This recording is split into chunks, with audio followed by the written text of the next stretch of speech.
আজকে রবিবার, সেই জন্য বাপি এসেছে আমাদের বাড়ি আমাকে আর আমার ছেলেকে দেখার জন্য। অনেক দিন দেখেনি, মন খারাপ, তো সেই জন্যই এসেছে। তো আমার ছেলে খুবই খুশি, লেস এনেছে, লেস খেতে বসে গেছে। তো আমার বাপি আর কি কি এনেছে সেটাই আপনাদেরকে আজকে শেয়ার করব। তো চলুন, এই তো আমার দুটো ক্যাডবেরি, এটা হচ্ছে আমার গোপু সোনার জন্য। তো আমরাও খাবো, আগে গোপু সোনা খাবে, তারপর প্রসাদ হিসাবে আমরা খাবো। আর এই যে একটা ব্যাগ, এটা আমার মা কিনে পাঠিয়ে দিয়েছে, বাবুর জলের বোতল আর খাবার নিয়ে যাওয়ার জন্য আমার মাও একটা কিনেছে। তো আর এই যে আইসক্রিম, আগে দুটো আমার ছেলে আর আমার শ্বশুরমশাইয়ের খাওয়া হয়ে গেছে, আর এই দুটো আমি আর আমার বর খাবো। মা খাবে না, মায়ের ঠান্ডা লেগেছে।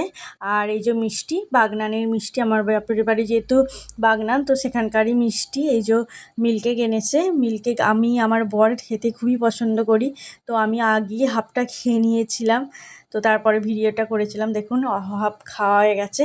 তো তারপর আর একটা মিষ্টির প্যাকেট, এতে আছে বোঁদে।